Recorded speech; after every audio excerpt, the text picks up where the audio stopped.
हिमाचल की गोद में जन्मी एक पवित्र और प्रचंड नदी, जिसके जल में समाया है इतिहास, आस्था और प्रकृति का अपार वैभव। एक नदी जिसे भारतीय संस्कृति में देवी का स्थान प्राप्त है और जिसे हम भागीरथी के नाम से जानते हैं। आज की यह डॉक्यूमेंट्री हम जानेंगे उस नदी की कहानी जिसने गंगा को पृथ्वी पर लाने का कारण बनी और जिसकी धाराएं आज भी देवभूमि में उत्तराखंड की आत्मा है।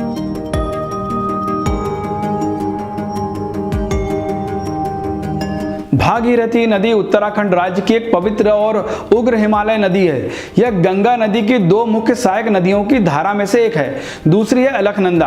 हालांकि जल प्रवाह और लंबाई के आधार पर अलकनंदा को वैज्ञानिक रूप से गंगा का मुख्य स्रोत माना जाता है, परंतु धार्मिक और सांस्कृतिक दृष्टिकोण से भागीरथी को गंगा का वास्तविक उद्गम माना जाता है। इसका नाम उस महान राजा भागीरथ के नाम पर पड़ा जिसकी तपस्या के फलस्वरूप मां गंगा स्वर्ग से पृथ्वी पर अवतरित हुई थी। यह कथा वाल्मीकि रामायण, महाभारत और अनेक पुराणों में वर्णित है। प्राचीन काल में सूर्यवंशी राजा सगर ने अश्वमेध यज्ञ कराया।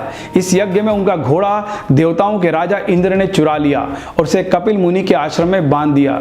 राजा सगर के 60,000 पुत्र उस घोड़े की खोज में वहां पहुंचे और मुनि को अपमानित कर बैठे। मुनि कपिल ने क्रोध में आकर अपनी तपोबल से उन सभी को भस्म कर दिया। उनकी आत्मा मुक्त नहीं हो सकी, वे पाताल में भटकती रही। तब राजा सगर के पौत्र अंशुमान और उनके पुत्र दिलीप ने आत्मा की शुद्धि के लिए कई प्रयास किए, लेकिन वे असफल रहे। अंत में अंशुमान के पुत्र भागीरथ ने कठोर तप किया। ब्रह्मा जी प्रसन्न हुए और गंगा को पृथ्वी पर भेजने के लिए वरदान दिया, परंतु उनकी वेग गति और धारा इतनी प्रबल थी कि पृथ्वी ध्वस्त हो जाती। इसलिए भगवान शिव ने अपनी जटाओं में उन्हें धारण कर लिया और फिर धीरे धीरे पृथ्वी पर उतारा। इसी कारण इस धारा को भागीरथी कहा जाता है।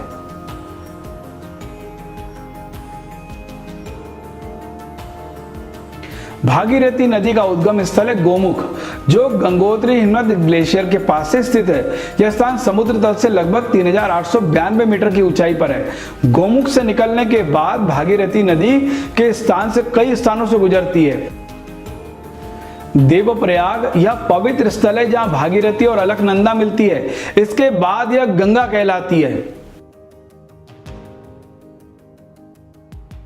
भागीरथी नदी की अनेक छोटी बड़ी सहायक नदियां हैं जो इसमें मिलती है और मिलने के बाद इसकी धारा को और तीव्र बना देती है।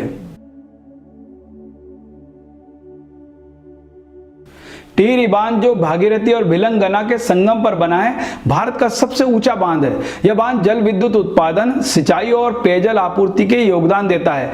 भागीरथी नदी पर बना टिहरी बांध भारत का सबसे ऊंचा और एशिया का सबसे बड़ा बांधों में से एक है।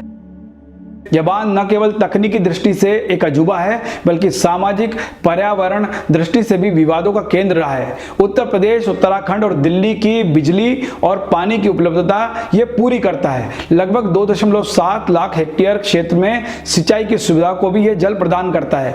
गंगा नदी के जल को नियंत्रित करने और बाढ़ को नियंत्रित करने में यह सहायता प्रदान करता है। भागीरथी केवल एक नदी नहीं, बल्कि एक आध्यात्मिक यात्रा है। गंगोत्री, हर्षिल और उत्तरकाशी जैसे स्थल यात्रियों के लिए न केवल प्राकृतिक सौंदर्य का प्रतीक है, बल्कि आत्मा की शांति का केंद्र भी है। चार धाम यात्रा का प्रमुख पड़ाव गंगोत्री इस नदी के कारण पवित्र माना जाता है। भागीरथी एक नदी नहीं, कहीं उससे बढ़कर है। यह तप, भक्ति, साहस और आत्मबल का प्रतीक है। यह उस परंपरा का वाहक है जिसने हमें सिखाया कि एक व्यक्ति की संकल्प शक्ति से संपूर्ण ब्रह्मांड कैसे झुक सकता है। आज जब हम विकास के नाम पर नदियों को बांधों से बांध रहे हैं, तो हमें याद रखना होगा कि नदियां न केवल जलधारा है, वे तो जीवन ही है।